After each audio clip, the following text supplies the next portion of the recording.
So what we're going to talk about is some concepts around customer centricity and this idea that, right now everyone is facing some sort of economic realities, turmoil, et cetera.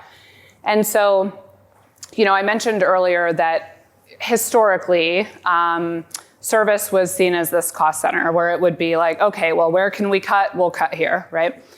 And I think companies with the recognition that it is a profit center, need to find ways to be cost conscious without it negatively impacting the employee experience or the customer experience, right? So we're going to kind of talk about some of those elements a bit. But before we do that, tell everyone a little bit about yourself, your role, and QIAGEN. Sure. Hey, so I'm Jordan Argiriou, as everyone can see. I'll start with the personal side. I'm married, father of 3 beautiful kids. That's the grey in my beard, everyone. I think we can all relate. There's barely any, so they must be well behaved. It's true. They're not too bad. I've worked, initially started out as a service technician / engineer, and that was with an Australian company, very small. Moved across to a company called Biolab, which some people may recognise in the room. Quite a large Australian company for biotechnology and within that space. Biolab was then acquired by Thermo Fisher. So I was there approximately 10 years. And now with QIAGEN. So started off as the Australian head of field service, or Australian New Zealand head of field service. And now I look after service for APEC. So director of service for APEC. Excellent. Okay. And been with QIAGEN 10 years this year. Now, would everyone here be familiar with QIAGEN? I don't know. Is anyone here familiar with QIAGEN? So maybe talk just Absolutely. A little bit about what the company does. So we are a leader in biotechnology, again, molecular testing, research from the life science academia side, clinical testing. Something that people may be familiar with, quite obviously, is COVID testing. So we have the robotics, the instruments, the kits, the consumables. So end-to-end, sample-to-insight, a solution for the customers. Okay. So when we're facing economic turmoil, okay, I think this gut reaction can be to look internally immediately and start looking for, okay, where can we cut? How can we cut? Et cetera. Let's talk about how there's another way to do this, which is QIAGEN's approach has really been to look externally, right? And to use this as an opportunity to connect with customers more deeply in a different way and do a lot more listening. Mm-hmm. So tell us a little bit about this idea of, not resisting that urge to just, cut, and to really take that conversation externally first and learn what customers' changing needs are. I mean, look, and I think we're all facing the same challenge. We heard it with the roundtable discussion. The post-COVID effect of having to do things very differently versus what we traditionally did is obviously still in effect somewhat today. And it's going to continue because it's something that we've now become quite accustomed to and we've adapted to, and we've changed. The whole world's changed in how we're working. However, I think we all do a lot of listening across the whole service industry. Again, from your presentation this morning, from the discussion, there is a lot of listening going on as to what the customer wants, would like to see for the future. I think what we've done differently, or what we have done differently, is assemble teams internally. So both actively listening, actively surveying customers, asking them what they want. We all do that. That's traditional. What we've done now is to put together teams globally from very different, diverse backgrounds that wouldn't typically be on that sort of team, mm-hmm. and ask them to create a solution for the customers. Also, in conjunction with that, asking the customers to be part of that pilot, trying it out. The advantage we have here in APEC is that we work with a broad range of markets. So we have some that are very, still emerging and in their infancy, where we have the country we're sitting in today, of Australia, where it's quite a mature market. So we have a good stretch between the two to know, okay, this is working there, it could work here. You know, something that we might overlook in Australia by saying, this is what's always worked, or this is what traditionally works in the mature market. We may be able to adopt something, an idea from an emerging market that we could implement here today. And that's what we've done in terms of listening to the customer. So it's continuous improvement, and that's again, normal for most industries that we're looking at here today. However, adding that extra component of the internal people saying, okay, this is what we know works, right? But what else could we do? Again, specifically, Australia has a lot of good best practice that we could adopt in the emerging. However, they have a lot of new technology that they might adopt quite quickly that we would be more, let's analyze it, let's test it, let's look at it. So that's what's working today for us. Yeah. Now, do you have any examples of, with the customer listening you do, and the way that you've built those teams internally, like new offerings that have come out of that, right? So we saw this, you know, during COVID, and there's different industry examples, right? So for instance, there's a company that we work with in the restaurant industry. Well, restaurants were closed, right? So, you know, at a maximum, they were doing some volume of takeout business, but a lot of them were shut down. And so obviously, if your livelihood is servicing that equipment, you know, there can be some panic, but they looked for ways to help introduce, you know, new, maybe even temporary offerings to help keep the equipment, you know, they can't just let it sit either, right? So just really getting creative about, as the customer's needs change or as the economic landscape changes, how can you get creative and adapt? So one of the initiatives we undertook was to look at, so not so much implementing in each country, but to look at the customizing of our offering to each sort of market, what their conditions asked for, what the customers needed post-COVID or during COVID, post-COVID, and then to come up with a customized solution that would fit that country or region. It sounds quite simple, but it's actually quite difficult to do because each country and region has all these different needs, and there's, you know, north and south, and there's different types of agreements and products that they want. So we've come up with a semi-customizable approach to service. The other thing we did as well, actually just to add to the answer before, was to survey our sales team across the region and globally as well, and ask them, what products are you comfortable selling? What works for you? Again, sounds simple, sounds something that you could do anytime, but post events, post coming out of that COVID environment and not being able to have a touch point with the customer, or a very forced touch point where they didn't really want too many people out on site in their laboratories, specifically for healthcare providers. So we asked the sales team, hey, what are we doing right? What are you comfortable selling? What would work? And that, in conjunction with asking the customers, with the offerings we came up with, we've come up with some fairly customizable solutions for customers, right? So like a subscription service instead of going for the whole agreement because of the economic pressure. You know, various other products that we're starting to put together now to be able to offer them some relief from the economic pressure, but at the same time keeping their operations running as they were before. Yeah. And I think sometimes, you know, if we look at it in terms of opportunity instead of challenge, right?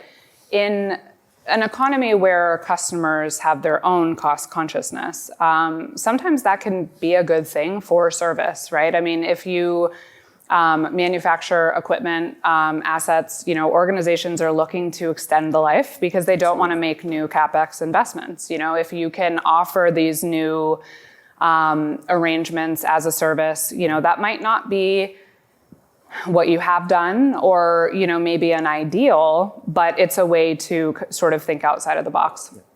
What I'm curious about though, Jordan, is when I hear customized, I think that being at odds with scalability, right? Absolutely. So how do you strike that balance between sort of customizing offerings to the customer need without it becoming unsustainable for the business? Absolutely. So that you know, the word customized is quite appealing to the service industry and to customers because they're thinking, great, I get this end-to-end solution. I can prolong the life of the instrument, etc., and I'm getting exactly what I would like. However, as you said perfectly, it becomes quite challenging for a company to be able to manage the customization per product, firstly, per market, per economy, per everything, right? So it becomes quite a challenge when you're presenting that sort of solution, because you know that the next step is to customize even further, and you'll get to a point where you literally can't do anything more. And the customer's going to say, well, you've run out of ideas, or this is now the new norm that I can ask for, whatever. So we do have a limitation in terms of customizing. So, you have your base agreement, and then you can add on and things like that. For future scalability, I mean, it's gonna become a world where we're gonna have to customize our offering for the long term. However, there has to be an endpoint. Right. Otherwise, you're gonna end up spending a huge amount of money. Well, not just money, but time, effort, employee engagement with the customer, just trying to figure out which customer has what, it's quite a difficult process. Yeah. So I think this is interesting. It kind of bleeds into one of, another of my favorite conversations. You can tell, like, I happened into this space and now I'm like such a nerd about it because I'm like, oh, I love talking about this. But what this makes me think of to some degree is not that there isn't any actual customization to what you're offering. So I'm not saying that, but I do think we have this whole conversation right now about what is the narrative we're creating with customers? What is the dialogue we're having with customers? And how is that maybe different, or how different does it need to be from the dialogue we're having internally? Okay, so what I mean by this is, like, customers want to feel that you are customizing your solutions to their needs. But that doesn't necessarily have to mean that every solution is completely customized to their needs. It can mean sort of, there's a menu of standard customizations, et cetera. Like, so there needs to be this acknowledgement that the way we talk about things internally is not always the way we should be talking about them externally. Absolutely. So I have this example. One time I was talking to this gentleman. He was so frustrated, and I felt so badly. He's like, well, we've invested in IoT and no one will buy it. And I'm like, because they don't care that you've invested in IoT. They care about what value Correct. That provides. But the reality is we struggle a lot with taking the innovation that we're doing as a business and turning that into a value proposition that resonates with what our customers want. So I guess in my mind, I'm thinking, like, part of it is, like, yes, I'm sure there is some customization, but there could also be more perceived customization Absolutely. Than actual customization. Absolutely. And you raise a good point. The value proposition is probably the strongest part of that customization. Mm-hmm. If you can't deliver an end-to-end solution for what they need, and like you said, you invest heavily in technology in terms of their accessibility remotely. A lot of customers might just see it and go, that's great, I'm not going to use it. Or, great, well, that's saving you money because you're not on site, so I'll pay you less. This is another one of my favorite conversations. Correct. Yeah, Correct. Okay, yeah. What this makes me think of is I had this conversation once with a gentleman from a company in the US called Spencer Technologies, and he used the analogy of, hopefully this makes sense, like if you go bowling with children and you can put the bumpers up, so like bumper bowling, like the customer just thinks that they can, but really you're keeping them in the lane you want them to be Absolutely. In, right? Hopefully I'm making sense to everyone, so okay. You're finding ways to meet this customer demand to have more flexibility, more customization, personalization, of offerings. If you think about where we're headed, we talked quite a bit this morning about the world of delivering outcomes. What do you kind of think is coming along? I don't think there's going to be an end to the customization. And again, from this morning, from the roundtable, one of the comments was, and I think it was yourself that made the comment, that the next generation coming forward, the generation following that, they're all now accustomed to having things immediate, they're having it at the fingertips, they're wanting that sort of interaction. As they become consumers, managers, leaders within businesses, they're going to adopt that same idea, no matter the cost, because it's going to become, it's already become the norm in their world. In ours, it's starting to seep in, it's here, but we're still, I wouldn't say resisting, but we're still being realists about what we can do and what our capabilities are. But by the time they enter the landscape as like I said, either employees or consumers or leaders, that is very much going to become everyday life. So we're going to see a lot more of this, in my opinion, a lot more. So that customization, the digitization, it's going to become normal. So if you think about it, you with any sort of piece of technology that you own, you can customize it to be you. But again, it's within those bumpers that you have that. However, moving forward, you can see it's becoming a lot more open-ended, and you can completely customize what you're doing with that bit of technology, which I think will translate into us as well. I think it's also interesting, you know, when you think about this conversation of delivering outcomes, like ultimately a customer wants more to be able to rely on you to do something they don't want to need to do, okay? Like they just want the peace of mind. However, we don't live in an age where anyone's comfortable trusting entirely that you'll deliver that, meaning they don't want to be hands-on, but they want to at any point be able to look at a dashboard, real-time visibility into the fact that you're doing what you said you would do for them, right? So there's this, I think, parallel need of, I want you to do it. I also want to know at any given time how you're doing it, what's going on, what the status is, et cetera. Okay, so let's talk a little bit about talent and what you see there. So whether it is, you know, being agile and adapting to economic challenges and being creative, or whether it's, you know, hopefully that normalizing and moving toward this next phase of delivering outcomes. How do you see the role talent plays in that, and how are you kind of navigating that? Absolutely. So I think that there's we spoke about it earlier today with talent retention not only being around a career path, not only being around incentive and conditions, but more around the diversity, the sustainability, all of those factors together. And something that I truly respect of our company, of QIAGEN, is they implemented very strong type of diversity targets 14 months ago, which in my opinion, were probably perceived at the beginning to be a checkbox, right? I'm just being blunt, and this is my opinion here. We're all friends here. Absolutely, but it was perceived that it was something that we needed to do as part of a corporate responsibility. Sure. However, come to this day today, we have seen these initiatives and programs that we're running really be part of our everyday lives. So they've actually, you know, our executive team has done an extremely good job of, number one, correcting gender diversity across leadership. It's extremely, I mean, the company at the moment is probably 50-50 gender roles on either side.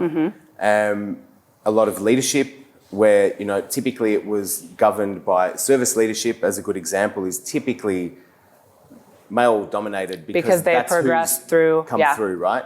But I would say now our global service team is more or less 60-40, which is a challenge in itself to get to that number, but we've found really good talent within our marketing side, within our financial side, within our, even from our global product services side that actually run our third level support. And we've introduced that. So in terms of retaining and attracting, the activities that QIAGEN have put in place some time ago have really paid off today, because we are attracting the right people now. We are attracting, you know, a stronger group of people applying for positions because they're seeing a pathway, no matter where you're located, where you are, you can have a pathway forward if you want to move into that space. Otherwise, even if you want to stay within your own space, there's lots of lateral moves you can make within the organisation. I think one that pops into my head now is post-COVID, everyone was talking about the, what's the word? The great resignation and people moving on and shifting and everything else. Our global head of HR at the time said, no, it's actually the great reimagination because we want to offer, instead of moving along and going to the next place, we want to offer lateral moves for people. So if we can't offer you what you really want in the future in this position, then, we can think about a different pathway. Yeah. And really mixing it up and allowing people to go into country, taking on different roles, it's actually been a very positive experience. So, and when it comes to service, we're doing the same thing in the region. We're changing things up. We're looking at the traditional structure differently. Not having, the traditional service manager, supervisor, engineers. It's changed quite a bit in the past sort of, I would say, 3 years for us.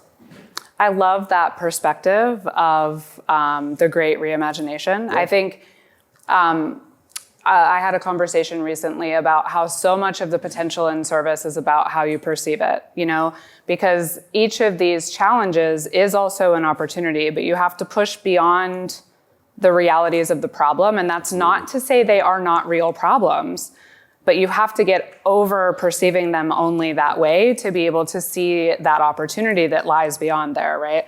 I love that. Danielle, I'm assuming it's uncommon for a company to start DEI as a checkbox exercise and then realize, oh, wow, this is actually really benefiting us. Yeah, I love hearing that story. Yeah. And I'm sitting here thinking, oh, maybe I should do a rethink for it. So I think that was really great. And just something like that, like I was saying before, COVID is such a contentious issue. But sometimes, yes, you need targets, to measure and actually start the process. So this is a great case. And yeah, just on that, just quickly, yeah. And again, not to spruik our internal organisation, but all credit, in my opinion, goes to our CEO for really driving you've got that whole sphere of diversity and there's a lot of tags in there, but he's really driving that forward and that's the next phase for us because, again, traditionally male-dominated, traditionally, very structured sort of org charts that you would see and think this is how we're going to move forward. But all of that has changed and it's actually been an extremely positive shift for the company. So it's amazing. Yeah. So I hope you don't mind me sharing how we met. Okay. So Jordan and I met a few years ago, and I think I reached out to you because you had attended Field Service Asia. Yes. And I wasn't there myself, but I was looking through the folks that spoke at the event, and I reached out and said, hi, Jordan, I have this podcast. I'd love to have you on, etc. So anytime, I mentioned at the beginning, my goal is to be the voice of the industry. So that means I don't have an editorial calendar. I don't believe in them. I think there is not much value in my content if I'm driving an agenda. So my goal is always just to connect to people in the industry and chat with them to understand what it is that they are really struggling with, learning from, passionate about, and then help them frame that into a conversation that will help others. That's my job. So we set up this sort of introductory chat, very informal, and here he is, this tough guy from Australia, and I'm like, hey, Jordan, so, here's what the podcast is, blah, blah, blah. So if you were to come on, do you have in mind what you might want to talk about? And he was like, mental health. And I'm like, oh my gosh, I love this, right? Because you don't often hear that from a man or in field service. I mean, a lot of this stuff. So I want to talk about this a bit because at that time we were in the midst of COVID. And so there was a lot of things you were facing as a leader with very real struggles that your teams were having. But I mean, in reality, we have barely navigated out of the COVID climate into all of these other crises, right? So as human beings, I think most of us have faced some really, really tough points over the last few years. And I think we're foolish as leaders to not acknowledge that our employees are human and have had the same. So I just wanted to kind of bring this into the conversation, because I think when we talk about company culture, creating a psychological safety among our workforce, this vulnerability, this openness, mental health, and making sure our people know that we care about that aspect as well is very important. So can you just maybe share a little bit about, how you saw the gap in that not really being something that was, being addressed or supported, and some of the ways that you put focus on that? I think there's two sides to that. So I'll share my side and then what the company actually did post or during and post-COVID and what we've set up for the future. Recognition of what was going on was truly that we were all going through the same thing, right? We all faced the same challenges, the same frustrations. I think us in Melbourne probably had it a little bit worse than other people. Anyway, being the most locked down city, just slightly. But I think that highlighted to me, it was conversations we were having with people such as Corrado, leading the service team here in Australia, other staff in the region leading service teams. They were still in the field. Mm-hmm. So specifically for service, yes, everyone was struggling on the outside. The service engineers were still expected to get in their cars, to get, if I think of India, to jump on a train where they could, cross borders where there was very strict control.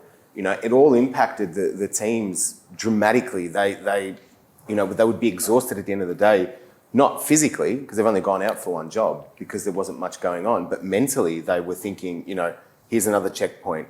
Here's another thing where I'm going to get asked to produce papers. All of that, and on top, potentially becoming sick because you're in that environment where there are COVID cases right next to you. And who do you have at home that Correct. You need to protect? You've got your family at home, you've got your children, the impact on the kids who were locked in as well with the, not being able to go too far, etc. So from that, we started having different discussions, started thinking differently about how we deal with the teams, what we can do for them.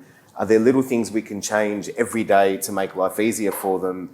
These are small changes, but for them, they were enormous. They were, things like reaching out. I mean, Corrado, probably one of the better ones, who's also quite passionate about mental health, honestly.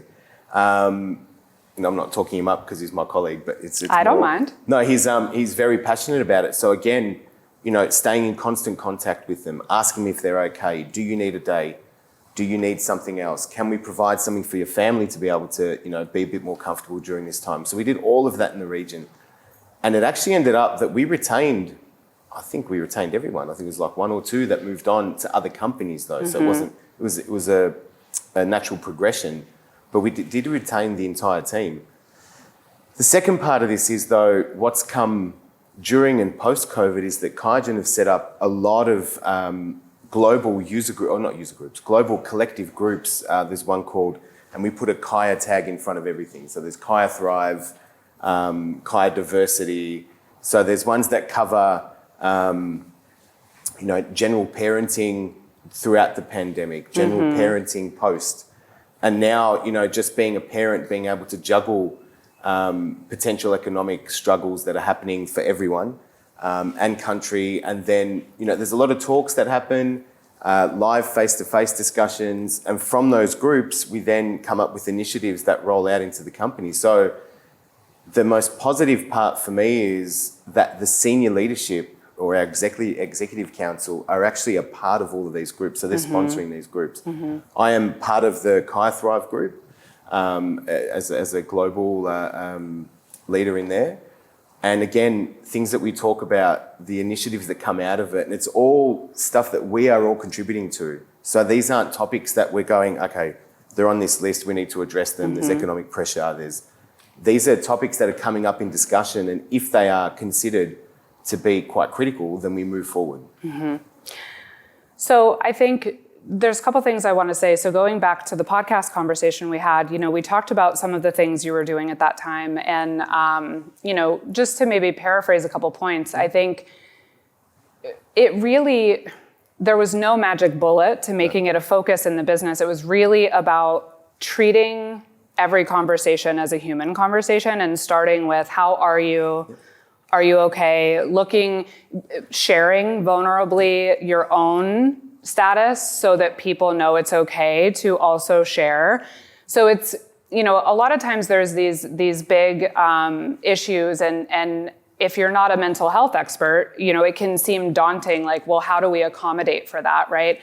But when we're dealing with people, it's really intent is so important, because I think if you come from a place of genuine intent and people feel that in and of itself helps tremendously, but just normalizing the conversation is something. I think you said, you can't just have a retreat once a year that's like a mental health guest speaker or whatever. It needs to be part of the day-to-day, and I think that's really important. I also think when we talk about how this topic ties in with the overall talent conversation, a lot of times we say, like, people are our most important asset. But they're not an asset, they're people. And people don't want to be perceived or treated as an asset. They want to be treated as human beings. So keeping that perspective and making sure you're connecting on a human level, you're not treating people as a line item on your, your balance sheet is also important. I think as well, there's an aspect to when you've got a team of leaders under you or reporting to you, is a bad term to use, reporting to you.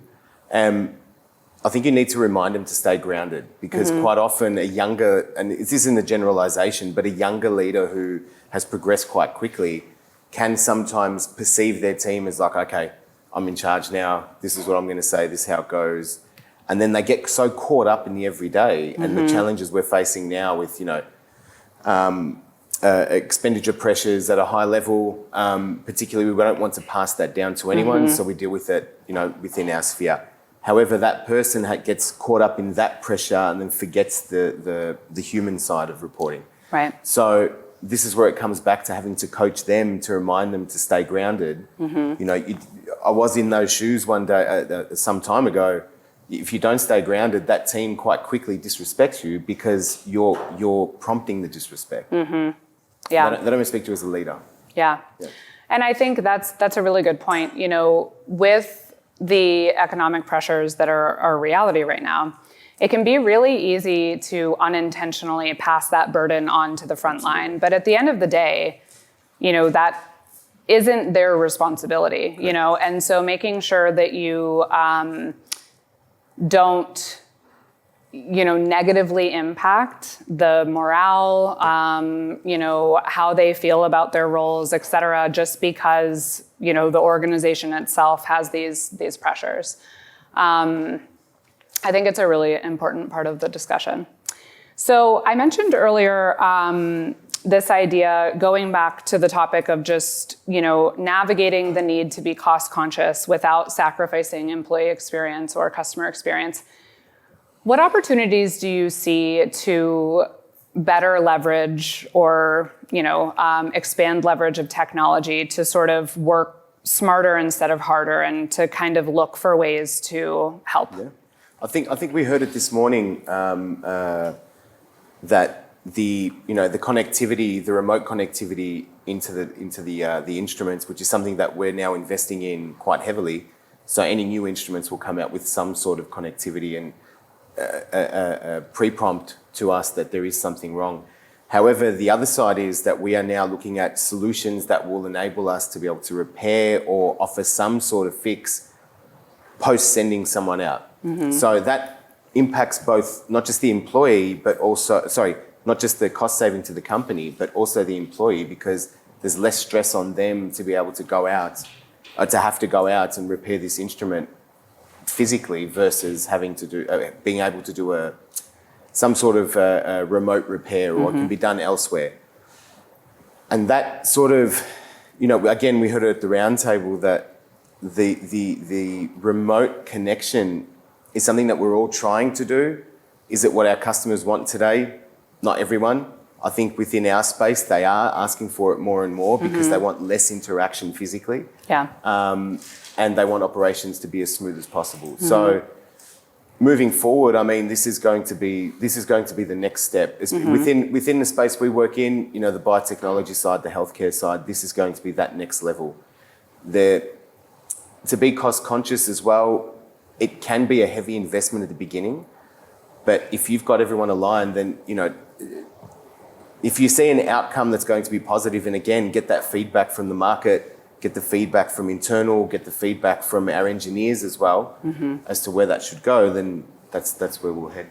Yeah, I agree. There's a ton of potential in remote, and I think that it's maybe the best example right now of how the value proposition to us as an organization and the value proposition to our customers are two very different things, and they have to be articulated differently. Like, if you can speak about it, it's not about saving truck rolls to them, right? Because all that translates into is let's pay you less. Correct. It's about faster time to resolution, right? So it's making sure the narrative matches the appropriate party. And I think what you said before about being more customer centric, that's something that, in my opinion, was lost somewhat during COVID. Not because we weren't still customer centric. We still wanted to keep them online. We wanted the lowest downtime possible. However, we also tried to do it in a way where it was the most efficient way, and we had to be there quickly and in and out. You know, it was very rushed at one point. Then we got used to the idea of having to do it. By used to it, we had to do it. We adjusted.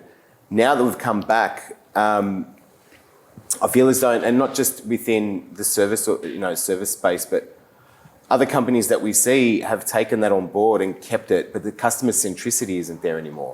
It's more of a transactional. The relationship isn't there because they're not on site as often. Yeah. So changing the scope of an engineer to be more than just the person who turns up and fixes it. They already have a relationship, but you can improve on that as well, giving them different skills.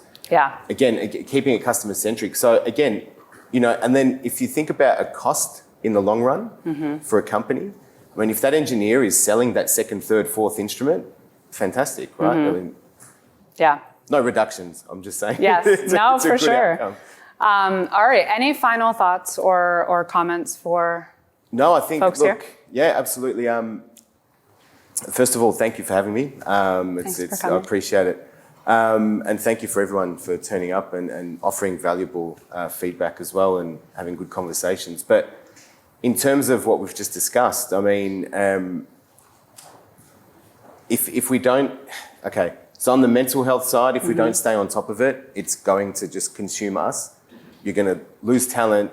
You're not going to be able to retain the right people. If you don't structure your organisation to offer engineers and others a pathway, you know, to where they want to go, it doesn't have to be specifically up, sideways, wherever. Just offer them something that is a bit more tailored to them and feels like you're listening. Then I think, you know, overall the customer centricity, the savings and everything else will cover themselves because you're looking after your people. Okay, thank you.